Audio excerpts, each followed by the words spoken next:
হে আসসালামু আলাইকুম এভরিওয়ান। আমি ইয়াসমিন ওয়ার্ল্ডে আপনাদের সবাইকে স্বাগত। আশা করছি আপনারা সবাই ভালো আছেন। আলহামদুলিল্লাহ আমিও ভালো আছি। দিনটা ছিল সোমবার। আমার কিছু কাজের জন্য আমি গিয়েছিলাম একটু বাজার।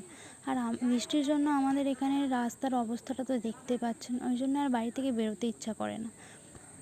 আর এই হলো আমার সঙ্গী।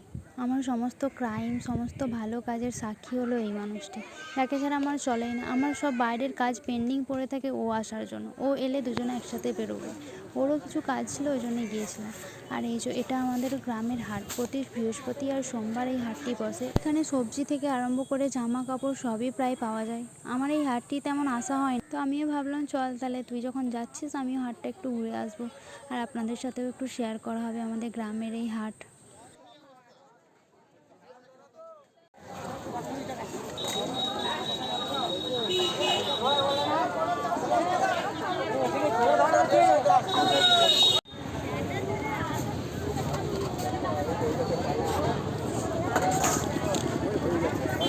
বাজারের কাজ শেষ করে আমি বাড়ি চলে এসেছিলাম। দিয়ে আমার একটু দরকার ছিল আমাদের স্কুলে। মানে আমি 5 থেকে 10 অবধি পড়েছি। কত স্মৃতি জুড়ে আছে এই স্কুলটা জুড়ে। 11-12 যেহেতু আমার স্কুল চেঞ্জ হয়ে যায়, তো সেই জন্য 11-12 আমি বেশি মজা করতেও পারিনি, কারণ অন্য স্কুল ছিল, অন্য বন্ধু বান্ধব, তাদেরকে মানে চিনতাম না, জানতাম না। তাই 2 বছরে আমার কোনো স্মৃতি গ্যাদার করতে পারিনি। 5-10 স্কুল জীবনটাকেই আমি খুব মিস করি। এখানের ক্লাসরুম, স্যার, পুরো স্কুলটা, ম্যাডাম, বন্ধু বান্ধবীদের সাথে কাটানোর সময়গুলো আবারও যেন ফিরে পেতে ইচ্ছা করে।